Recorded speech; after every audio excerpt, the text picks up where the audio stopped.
मराठों का उत्कर्ष। मराठा साम्राज्य का संस्थापक शिवाजी थे। शिवाजी का जन्म 6 अप्रैल 1627 में सिवनेर दुर्ग, जुन्नर के समीप हुआ था। 6 अप्रैल 1627 में सिवनेर दुर्ग, जुन्नर के समीप हुआ था। शिवाजी के पिता का नाम शाहजी भोसले एवं माता का नाम जीजाबाई। पिता का नाम शाहजी भोसले एवं माता का नाम जीजाबाई। शाहजी भोसले की दूसरी पत्नी का नाम तुकाबाई मोहिते। दूसरी पत्नी का नाम शाहजी भोसले के दूसरी पत्नी का नाम तुकाबाई मोहिते। शिवाजी के गुरुदेव कोंडदेव थे। शिवाजी के गुरुदेव कोंडदेव थे। आध्यात्मिक क्षेत्र के शिवाजी के आचरण पर गुरु रामदास का काफ़ी प्रभाव था। आध्यात्मिक क्षेत्र में शिवाजी के आचरण पर गुरु रामदास का काफ़ी प्रभाव था। शिवाजी का विवाह साहूबाई निमलांकर से 1640 में हुआ। शिवाजी का विवाह साहूबाई निमलांकर से 1640 में हुआ। शाहजी ने शिवाजी को पूना की जागीर प्रदान कर स्वयं बीजापुर रियासत में नौकरी कर ली। शाहजी ने शिवाजी को पूना की जागीर प्रदान कर स्वयं बीजापुर में नौकरी कर ली। अपने सैन्य अभियान के अंतर्गत 1644 में शिवाजी ने सर्वप्रथम बीजापुर के तोरण नामक पहाड़ी किले पर अधिकार किया। अपनी सैन्य अभियान के अंतर्गत 1644 में शिवाजी ने सर्वप्रथम बीजापुर के तोरण नामक पहाड़ी किले पर अधिकार किया। 1656 में शिवाजी ने रायगढ़ को अपनी राजधानी बनाया। 1656 में शिवाजी ने रायगढ़ को अपनी राजधानी बनाया। शिवाजी को राजा की उपाधि औरंगजेब ने दी। शिवाजी को राजा की उपाधि औरंगजेब ने दी। बीजापुर के सुल्तान ने अपने योग्य सेनापति आसफ खां को अफजल खां को बीजापुर के सुल्तान ने अपने योग्य सेनापति अफजल खां को सितंबर 1659 में शिवाजी को पराजित करने के लिए भेजा। बीजापुर के सुल्तान ने अपने योग्य सेनापति अफजल खां को सितंबर 1659 में शिवाजी को पराजित करने के लिए भेजा। शिवाजी ने 10 नवंबर 1659 को अफजल खां की हत्या कर दी। 10 नवंबर 1659 को अफजल खां की हत्या कर दी। शिवाजी ने सूरत में 1664 एवं 1670 ईस्वी में लूटा। शिवाजी ने सूरत को 1664 एवं 1670 में लूटा। पुरंदर की संधि 1665 में 1665 में महाराजा जयसिंह और शिवाजी के मध्य संपन्न हुई पुरंदर की संधि। 1672 में शिवाजी ने पन्हाला दुर्ग को बीजापुर से छीना। 5 जून 1674 को शिवाजी ने रायगढ़ में वाराणसी के प्रसिद्ध विद्वान श्री गंगा भट्ट द्वारा अपना राज्याभिषेक करवाया। 5 जून 1674 को शिवाजी ने रायगढ़ में वाराणसी के प्रसिद्ध विद्वान श्री गंगा भट्ट द्वारा अपना राज्याभिषेक करवाया। मूल रूप से गंगा भट्ट महाराष्ट्र का एक सम्मानित ब्राह्मण था। जो लंबे समय से वाराणसी में रह रहा था। शिवाजी को औरंगजेब ने मई 1666 में जयपुर भवन में कैद कर लिया। शिवाजी को औरंगजेब ने मई 1666 में जयपुर भवन में कैद कर लिया, जहां से वे 16 अगस्त 1666 में भाग निकले। मात्र 53 वर्ष की आयु में 3 अप्रैल 1680 को शिवाजी की मृत्यु हो गई। मात्र 53 वर्ष की आयु में 3 अप्रैल 1680 को शिवाजी की मृत्यु हो गई। शिवाजी के मंत्रिमंडल को अष्टप्रधान कहा जाता था। शिवाजी के मंत्रिमंडल को अष्टप्रधान कहा जाता था। अष्टप्रधान में पेशवा का पद सर्वाधिक महत्वपूर्ण एवं सम्मान का होता था। शिवाजी ने दरबार में मराठी को भाषा के रूप में प्रयोग किया। शिवाजी की सेना 3 महत्वपूर्ण भागों में विभक्त थी। पागा सेना नियमित घुड़सवार सिलहदार अस्थायी घुड़सवार सैनिक अस्थायी घुड़सवार सैनिक, पैदल सेना। शिवाजी को तोपें अंग्रेजों ने प्रदान की थी। शिवाजी को तोपें अंग्रेजों ने प्रदान की थी।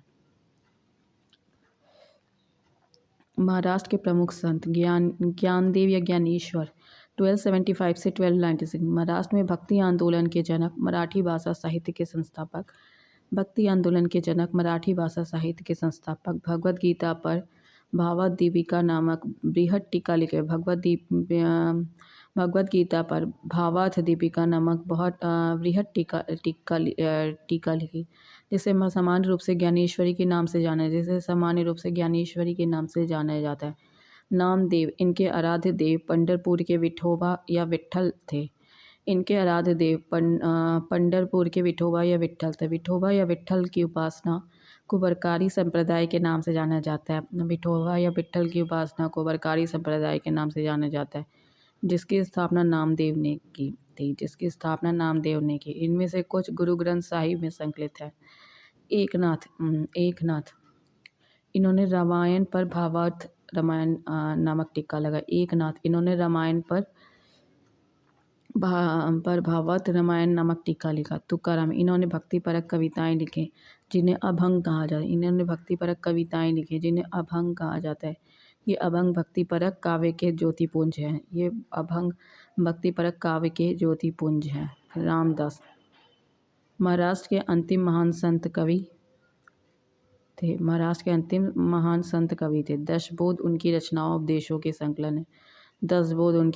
उपदेशों का संकलन है। मराठा राज्य के अंतर्गत दो प्रकार के क्षेत्र हैं। स्वराज, जो क्षेत्र प्रत्यक्ष मराठों के नियंत्रण में, उन्हें स्वराज क्षेत्र कहा जाता था। और मुगतई, मुल्क के कदीम, यह वह क्षेत्र जिसमें वे चौथ या स्वदेशमुखी वसूलते थे। चौथ और स्वराज से नहीं लिए जाते थे। स्वराज से नहीं लिए जाते थे, बल्कि उन जगहों के लिए लिए जाते थे जहां मुगल या दक्कनी राजाओं का शासन था। चौथ भू राजस्व का 1/4 था, जो मराठों के उस क्षेत्र पर आक्रमण नहीं करने के लिए लिया जाता था। स्वदेशमुखी 10% का अतिरिक्त अधिभार था, जो उस क्षेत्र से लिया जा जो मुगल के अधीन था, पर मराठा उस पर दावा करते थे। सरजामी का संबंध मराठा भू राजस्व व्यवस्था है। सरजामी का संबंध मराठा भू राजस्व व्यवस्था से। पेशवा,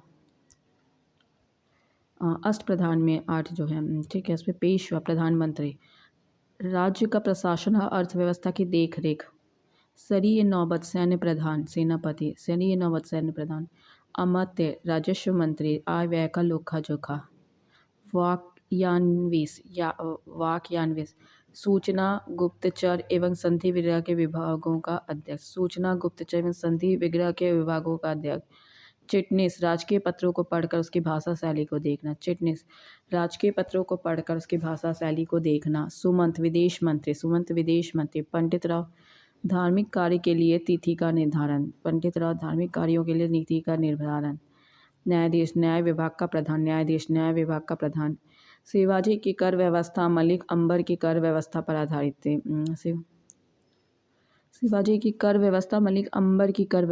आधारित थी। शिवाजी ने रस्सी द्वारा माप की व्यवस्था के स्थान पर काठी और मानक छड़ी के प्रयोग को प्रारंभ किया।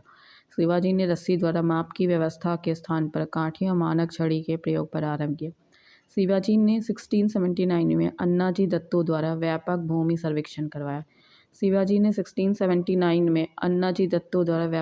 सर्वेक्षण करवाया। शिवाजी के समय के कुल उपज का 33% भाग राजस्व के रूप में वसूला जाता था। जो बढ़कर 40% हो गया। शिवाजी ने मुगल व्यापारिक केंद्र सूरत को दो बार 1664 और 1670 में लूटा। शिवाजी का उत्तराधिकारी संभाजी था। संभाजी ने उज्जैन के हिंदी और संस्कृत के प्रखंड विद्वान कवि कलश को अपना सलाहकार नियुक्त किया। कौन थे उनके सलाहकार? तो कवि कलश संभाजी के। 1689 को मुगल सेनापति मखरब खान ने संगमेश्वर में छिपे संभाजी और कवि कलश की गिरफ्तार कर लिया, उसकी हत्या कर दी। 1689 को मुगल सेनापति मरखब खान ने संगमेश्वर में छिपे संभाजी एवं कवि कलश को गिरफ्तार कर लिया, उसकी हत्या कर दी। संभाजी के बाद 1689 में राजा राम को नए छत्रपति के रूप में राज्याभिषेक किया गया। संभाजी के बाद 1689 में संभाजी के बाद 1689 में राजा राम को नए छत्रपति के रूप में राज्याभिषेक किया। राजा राम ने अपनी दूसरी राजधानी सतारा को बनाया। राजा राम ने अपनी दूसरी राजधानी सतारा को बनाया। शिवाजी के किले की सुरक्षा के लिए नियुक्त अधिकारी हवलदार। किले के अतिरिक्त व्यवस्था की देख रेख हवलदार। किले के आंतरिक व्यवस्था की देख रेख सरे नौबत। किले की सेना का नेतृत्व सरे नौबत। किले की सेना का नेतृत्व सरनिवेश। किले की अर्थव्यवस्था पथ व्यवहार या भंडार की देख रेख सवनीस। किले की अर्थव्यवस्था पथ व्यवहार या भंडार की देख रेख। राजा राम मुगलों से संघर्ष करता हुआ 2 मार्च 1700 में मारा गया। राजा राम मुगलों से संघर्ष करता हुआ 2 मार्च 1700 में मारा गया। राजा राम की मृत्यु के बाद उसकी विधवा पत्नी ताराबाई अपनी 4 वर्षीय पुत्री शिवाजी सेकंड का राज्याभिषेक करवाकर मराठा साम्राज्य की वास्तविक संरक्षिका बनी। राजा राम की मृत्यु के बाद उसकी विधवा पत्नी ताराबाई अपने 4 वर्षीय पुत्र शिवाजी टू का राज्याभिषेक करवाकर मराठा साम्राज्य की वास्तविक संरक्षिका बनी। 1707 में औरंगजेब की मृत्यु के बाद संभाजी के पुत्र साहू, जो औरंगजेब के कब्जों में था 1707 में औरंगजेब की मृत्यु के बाद संभाजी के पुत्र साहू, जो औरंगजेब के कब्जे में था, भोपाल के निकट मुगल शिविर से वापस महाराष्ट्र आया। भोपाल के निकट मुगल शिविर से वापस महाराष्ट्र आया। 1707 औरंगजेब की मृत्यु के बाद संभाजी के पुत्र साहू, भोपाल के निकट साहू, जो औरंगजेब के कब्जे में था, भोपाल के निकट के मुगल शिविर से वापस महाराष्ट्र आया। साहू और ताराबाई के बीच 1707 में खेड़ा का युद्ध हुआ, जिसमें साहू विजयी हुआ। साहू ने 22 जनवरी 1708 को सतारा को अपने राज्याभिषेक करवाया। साहू के नेतृत्व में नवीन साम्राज्यवाद के प्रवर्तक पेशवा लोग थे, जो साहू के पैतृक प्रधानमंत्री थे। पेशवा पद पहले पेशवा के साथ ही वशांकुत हो गया था। पेशवा पुणे में रहता था। 1713 में साहू ने बालाजी विश्वनाथ को पेशवा बनाया। इनकी मृत्यु 1720 में हुई। इसके बाद पेशवा बाजीराव प्रथम हुए। इसके बाद पेशवा बाजीराव प्रथम हुए। पेशवा बाजीराव प्रथम ने मुगल साम्राज्य की कमज़ोर हो रही स्थिति का फ़ायदा उठाने के लिए साहू को उत्साहित करते हुए कहा कि आओ हम इस पुराने वृक्ष के खोखले तने पर प्रहार करें। पेशवा बाजीराव प्रथम ने मुगल साम्राज्य की कमज़ोर हो रही स्थिति का फ़ायदा उठाने के लिए साहू को उत्साहित करते हुए कहा कि आओ हम इस पुराने वृक्ष के खोखले तने पर प्रहार करें। शाखाएं तो स्वयं गिर जाएगी। हमारे प्रयत्नों से मराठा पताका कृष्णा नदी से अटक तक फहराने लगेगी। हमारे प्रयत्नों से मराठा पताका कृष्णा नदी से अटक तक फहराने लगे। उत्तर में साहू ने कहा, निश्चित रूप से ही आप हम इसे हिमालय के पार गाड़ देंगे। निस्संदेह आप पिता के योग्य पुत्र हैं। पालखेड़ा का युद्ध 7 मार्च 1728 में बाजीराव प्रथम और निजामुल मुल्क के बीच हुआ। जिसमें निजाम की हार हुई। निजाम के साथ मुंगी सिवा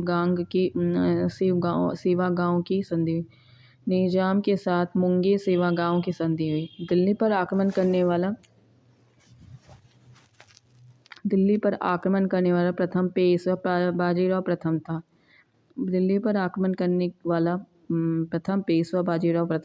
29 मार्च 1737 को दिल्ली पर धावा बोला था। उस समय मुगल बादशाह मोहम्मद शाह दिल्ली छोड़ने के लिए तैयार हो गया था। बाजीराव प्रथम मस्तानी नामक महिला से संबंध होने के कारण चर्चित रहा। 1740 में बाजीराव प्रथम की मृत्यु हो गई। बाजीराव प्रथम की मृत्यु के बाद बालाजी बाजीराव 1740 में पेशवा बना। बाजीराव प्रथम की मृत्यु के बाद बालाजी बाजीराव 1740 में पेशवा बना। 1750 में संगोला संधि के बाद पेशवा के हाथ में सारे अधिकार सुरक्षित हो गए। बालाजी बाजीराव को नाना साहब के नाम से भी जाना जाता था। जाना जाता था। झलकी की संधि हैदराबाद के निजाम बालाजी बाजीराव के मध्य हुई। हैदराबाद के निजामा बालाजी बाजीराव के मध्य हुई। बालाजी बाजीराव के समय में ही पानीपत का तीसरा युद्ध 14 जनवरी 1761 को हुआ। बालाजी बाजीराव के समय ही पानीपत का तीसरा युद्ध 14 जनवरी 1761 को हुआ, जिसमें मराठा की हार हुई।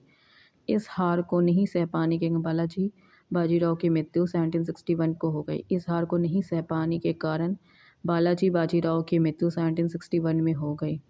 माधवराव नारायण प्रथम 1761 में पेशवा बना। माधवराव नारायण प्रथम 1761 में पेशवा बना। इसने मराठा की खोजी हुई प्रतिष्ठा को पुनः प्राप्त करने का प्रयास किया। इसने मराठा की खोई हुई प्रतिष्ठा को पुनः प्राप्त करने का प्रयास किया।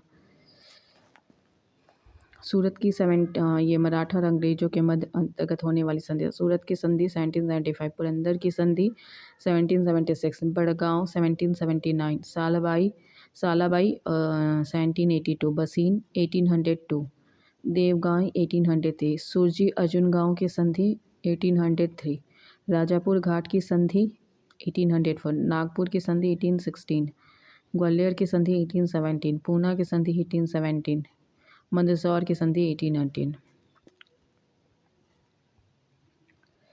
फिर माधव राय ने ईस्ट इंडिया कंपनी को पेंशन पर रह रहे मुगल बादशाह शाह आलम द्वितीय को पुनः दिल्ली की गद्दी पर बिठाया। माधव राव ने ईस्ट इंडिया कंपनी की पेंशन पर रह रहे मुगल बादशाह शाह आलम द्वितीय को दिल्ली की गद्दी पर बिठाया।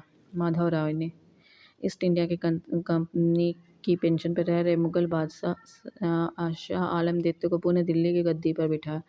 मुगल बादशाह अरब मराठा का पेंशन भोगी बन गया। पेशवा नारायण राव की हत्या करके उसके चाचा रघुनाथ राव के द्वारा कर दी गई। पेशवा नारायण राव की हत्या उसके चाचा रघुनाथ राव द्वारा कर दी गई। पेशवा माधवराव नारायण की अल्पायु के कारण मराठा राज्य की देखरेख 12 भाई सभा नाम की 12 सदस्य की एक परिषद करती थी। पेशवा माधवराव नारायण II की अल्पायु के कारण मराठा राज्य की देखरेख 12 भाई सभा नाम की 12 सदस्य की एक परिषद करती थी। इस परिषद के 2 महत्वपूर्ण सदस्य थे, महदजी सिंधिया और नाना फर्नांडिस। इस परिषद के 2 महत्वपूर्ण सदस्य थे, महादजी सिंधिया एवं नाना फर्नांडिस। नाना फर्नांडिस का मूल नाम बालाजी जनार्दन भानु था। अंग्रेज जेम्स ग्रांट डफने ने मराठों का मैकियावेली कहा। अंतिम पेशवा राघवा का पुत्र बाजीराव द्वितीय था, जो अंग्रेजों की सहायता से पेशवा बना। मराठा के पतन में स्वाधिक योगदान इसी का था। यह सहायक संधि स्वीकार करने वाला प्रथम मराठा सरदार था। 1736 में पुरंदर की संधि। इसके तहत कंपनी ने रघुनाथ राव के समर्थन को वापस ले लिया। प्रथम आंग्ल मराठा युद्ध 1782 में साल भाई की संधि हुई। द्वितीय वाले में एंग्लो मराठा युद्ध 1803 से 05 में इसमें भोसले ने अंग्रेजों को चुनौती। इसके फलस्वरूप 7 सितंबर 1803 को देवगांव की संधि हुई। द्वितीय एंग्लो मराठा युद्ध 1817-19 में इस युद्ध के कारण मराठा शक्ति और पेशवा के बीच वशांगत पद को समाप्त कर दिया गया। इस युद्ध के बाद मराठा शक्ति एवं पेशवा के वशांगत पद को समाप्त कर दिया। पेशवा बाजीराव द्वितीय ने कोरेगांव और राष्टी के युद्ध में हारने के बाद फरवरी 1818 में मेलकम के सम्मुख आत्मसमर्पण कर दिया। अंग्रेजों ने पेशवा के पद को समाप्त कर बाजीराव द्वितीय को पुणे से हटाकर कानपुर के निकट बिठूर में पेंशन के लिए भेज दिया। पेशवा बाजीराव द्वितीय ने कोरेगांव राष्टी के युद्ध में हारने के बाद फरवरी 1818 में मेलकॉम के सम्मुख आत्मसमर्पण कर दिया। अंग्रेजों ने पेशवा के पद को समाप्त कर बाजीराव द्वितीय के पुणे से हटाकर कानपुर के निकट बिठूर में पेंशन पर जीने के लिए भेज दिया, जहां 1853 में इसकी मृत्यु हो गई। 1853 में इसकी मृत्यु हो गई। Thanks for watching.